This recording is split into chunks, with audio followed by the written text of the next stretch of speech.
Manspread Centerpiece.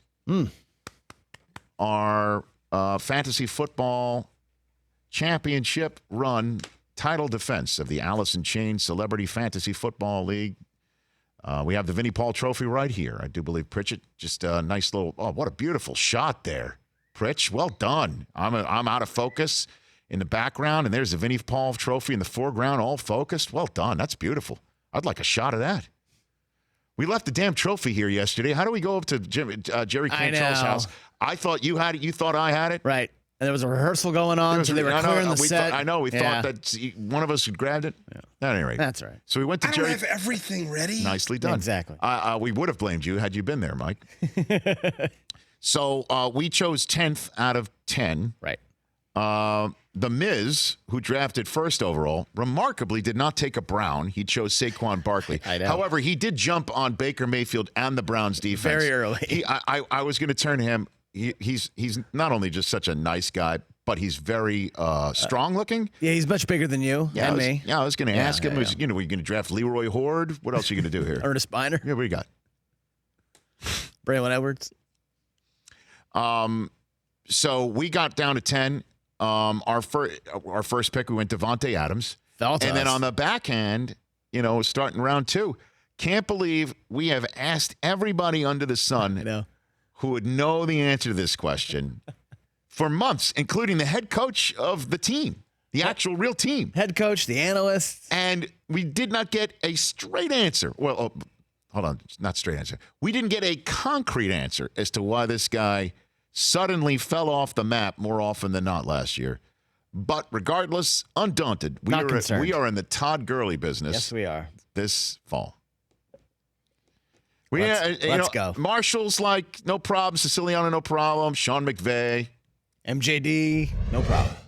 So let's do it. Then we grabbed Damian Williams at running back and Mike Williams at wide receiver. So we're in the Williams business as well.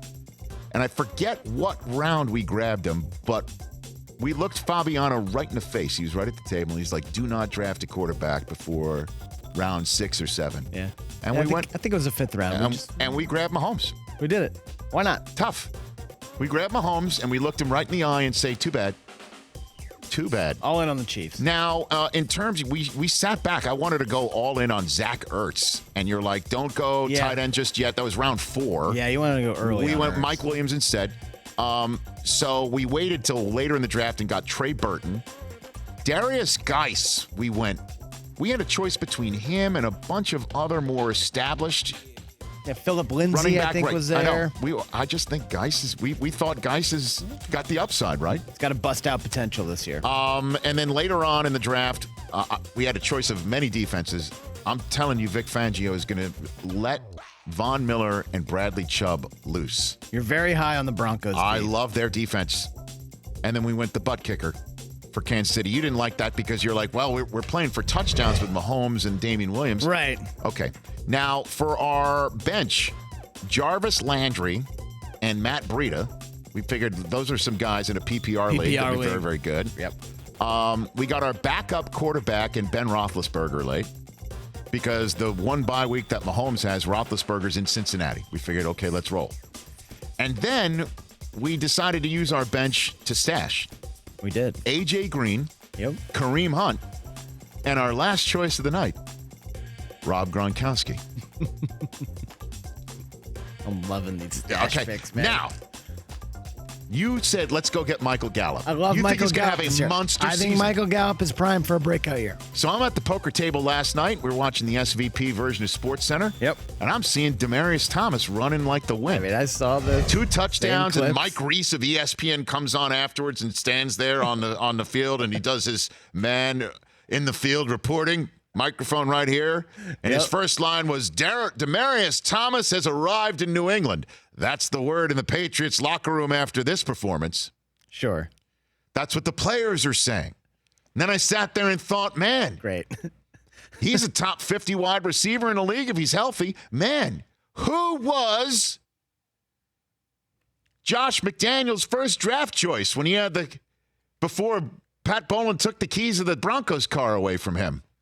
Before he drafted Tebow. It was Demaryius Thomas. That's his baby. Okay. So I went and I made the first general managing decision of Manspread Centerpiece, dropped Michael Gallup, picked up Demaryius Thomas, because I'm like, Tom Brady with this guy and Gordon and Edelman, let's go. And I texted you thinking you'd be like, yeah, it's a Patriot. Let's go. And you laid into me. Not happy about that. First off, he's going to be a 32-year-old wide receiver coming off an Achilles injury. Okay. 8 months removed. It's an upside. He's like the 8th option on that team. Instead of Michael Gallup, who's going to be the number 1 for the Cowboys while Amari Cooper's dinged up. Yeah, and while Dak is left there with no running game. You think Dak should be paid like a number 1 quarterback. That's because it's his turn. Anyway. It's his turn. Again, it's a bench spot. I'm not going to argue too much, but... Hey, look, you shopped for the draft groceries yesterday. I thought we did a very good job of me being there for the first time. And then I'm the day-to-day manager.